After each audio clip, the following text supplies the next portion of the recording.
साथियों नमस्कार। स्वागत है आप सभी का मेरे चैनल डीपी एस्ट्रो में। आने वाले 23 नवंबर को कलयुग का राजा राहु अपने नक्षत्र सतभिषा में गोचर करने वाला है। यह इस नक्षत्र में 2 अगस्त 2026 तक रुकेगा। पिछला इसका गोचर 2007 में हुआ था। ये 18 सालों बाद इस नक्षत्र में गोचर करने वाला है। खास बात यह है कि इस समय में देवगुरु बृहस्पति की दृष्टि इस पर पड़ेगी। जब 5 दिसंबर को देवगुरु बृहस्पति मिथुन राशि में गोचर करेंगे तो देवगुरु बृहस्पति की नवी दृष्टि राहु पर पड़ेगी। तो सतभिषा नक्षत्र क्या है? सतभिषा नक्षत्र दिखाता है रिसर्च को, चिकित्सकीय सलाह को दिखाता है। 100 कहने का मतलब सतभिषा 100 चिकित्सकों को बताता है, अनुसंधान को दिखाता है, रिसर्च को दिखाता है। जो लोग कुछ ढूंढते हैं, रिसर्च वगैरह करते हैं, उनको दिखाता है। और यहाँ राहु दोगुना पावरफुल होने वाला है। कैसे?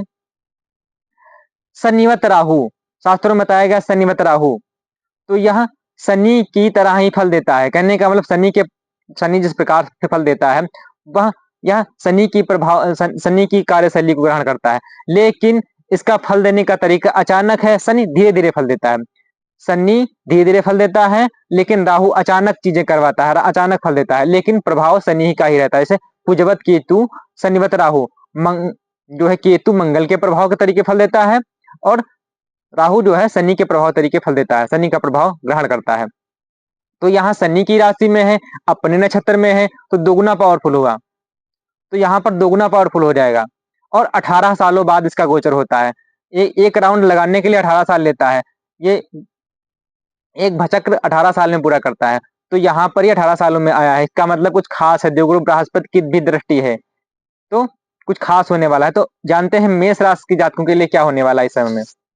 यह इनके एकादश भाव में गोचर करेगा। तो एकादश भाव में जब गोचर करेगा तो बहुत ही बढ़िया है इनके लिए।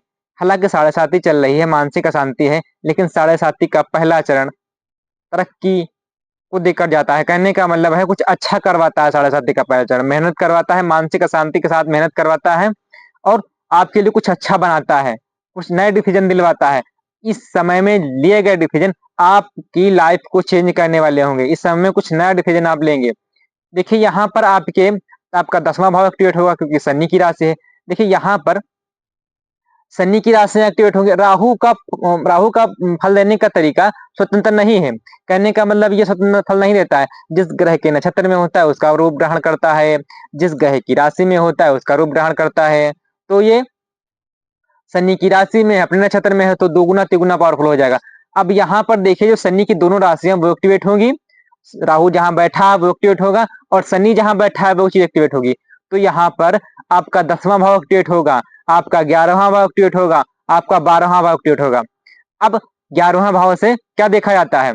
11वां भाव आय को दिखाता है। इस समय में आय के नए नए स्रोत बनेंगे, कुछ नया होगा आपके लिए। इस समयावधि में 23 नवंबर से लेकर 2 अगस्त 2026 के बीच कुछ आप नया सोच सकते हैं, नए आइडियाज आएंगे, कुछ नया डिसीजन ले सकते हैं इस समय में, जो आय के स्रोत बनाएगा आपके लिए। नए नए आय के स्रोत बनेंगे। 11वां भाव आपकी नेटवर्क सर्कल को दिखाता है। इस समय में आपका नेटवर्क सर्कल इंक्रीज होगा, आप सामाजिक हो जाएंगे। इस समय में सामाजिकता बढ़ेगी आपके अंदर, लाभ के नए नए स्रोत बनेंगे। हाँ, 11वां भाव बड़े भाई बहनों को दिखाता है। राहु की टेंडेंसी यह है, जिस भी भाव में जाता है उस भाव से जुड़े रिश्ते में खटास उत्पन्न करता है। तो बड़े भाई बहनों से खटास उत्पन्न हो सकती है इस समय। व्यापार में लाभ रहेगा इस समय में। आपका 10वां भाव एक्टिवेट होगा। कार्य क्षेत्र में बदलाव होने के कार्य क्षेत्र में इस समय बदलाव होगा। जो जातक राजनीति से जुड़े हैं उनके लिए लाभ के योग बनेंगे इस समय में, क्योंकि राहु षड्यंत्रकारी ग्रह है। इस समय में नए नए षड्यंत्र बनाएंगे, उनको इम्प्लीमेंट करेंगे आप। नए नए विचार मन में आएंगे इस समय में। जो जातक लॉटरी सट्टा वगैरह से धन अर्न करते हैं, अचानक धन लॉटरी सट्टा से मिलता है तो अचानक धन प्राप्ति के योग बनेंगे इस समय में। 11वें का राहु बहुत ही पावरफुल माना जाता है, वैसे जहां दोगुना पावरफुल हो जाएगा, बहुत ही अच्छा हो जाएगा आपके लिए। आय की दृष्टि से, व्यापार में आय की दृष्टि से, नए लोगों के जुड़ाव की दृष्टि से। हाँ, आपका 12वां भाव एक्टिवेट होगा यहाँ पर। तो जो जातक चिकित्सा के क्षेत्र में है उनके लिए बहुत ही अच्छा समय है। जो जातक हॉस्पिटल वगैरह चलाते हैं उनके लिए बहुत ही अच्छा समय है। हाँ, इस समय में विदेशों में प्रॉपर्टी आप खरीद सकते हैं, विदेश जाने के योग बनेंगे। इस समय में देवगुरु बृहस्पति की दृष्टि पड़ेगी राहु पर, तो देवगुरु बृहस्पति आपके भाग्य भाव के स्वामी है, राहु को कंट्रोल करेंगे, भाग्य में वृद्धि होगी इस समय में, भाग्य में वृद्धि होगी, लंबी दूरी की धार्मिक यात्राएं हो सकती हैं, जो जातक कम्युनिकेशन स्किल से जुड़ा व्यापार करते हैं, जो जातक मार्केटिंग में है, मार्केटिंग क्षेत्र में, उनके लिए बहुत ही अच्छा होने वाला है। तीसरे भाव में देवगुरु बृहस्पति हैं, उनकी दृष्टि है राहु पर, तो जो जातक सोशल मीडिया वगैरह से जुड़े हैं, वो नए नए कंटेंट क्रिएट करेंगे, नए नए आइडियाज आएंगे, उनसे लाभ होने की संभावनाएं बनेंगी इस समय में। तीसरा भाव छोटे भाई बहनों का है, वहां देवगुरु बृहस्पति हैं, उनसे लाभ रहेगा, बड़े भाई बहनों से मनमुटाव रहेगा, छोटे भाई बहनों से आपको लाभ के योग बनेंगे, छोटी यात्राओं से लाभ बने रहेगा इस समय में, क्योंकि देवगुरु बृहस्पति की दृष्टि आपके एकादश भाव पर है, विवाह होने के योग बनेंगे इस समय में, तो यह समय आपके लिए बहुत बढ़िया होने वाला है। हाँ, इस समय में आपकी जिद में वृद्धि होगी, आपकी इच्छाओं में वृद्धि होगी, इच्छा पूर्ति के लिए आप मेहनत करेंगे इस समय में, शनि मेहनत करवाएंगे इस समय में आपसे। हाँ, इस समय में धन खर्च हो सकता है किस पर? विदेशी यात्राओं पर धन खर्च हो सकता है, क्योंकि शनि की दृष्टि पड़ेगी, तीसरी दृष्टि पड़ेगी आपके दूसरे भाव पर, तो संचित धन, पैसा राहु दिलवाएंगे, पैसा आएगा लेकिन धन खर्च होगा, खर्च के भी योग बनेंगे, इधर से पैसा आया उधर से गया, ऐसी स्थिति बनेगी आपकी आपके इस टाइम पीरियड में। 23 नवंबर से लेकर 2 अगस्त 2026 तक ऐसी स्थितियां रहेंगी। पैसा आएगा, आय के नए नए स्रोत बनेंगे, लेकिन पैसा खर्च भी उसी मात्रा में होगा। हाँ, पैसा किस पे खर्च होगा? हॉस्पिटलाइजेशन पे खर्च हो सकता है, हॉस्पिटल जो लोग जो है हॉस्पिटल से जुड़ा व्यापार करते हैं, उनके लिए अच्छा होने वाला है।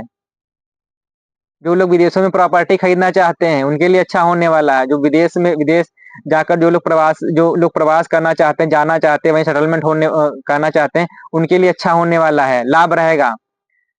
तो इन सब क्षेत्रों से जुड़े जातकों को लाभ होने वाला है।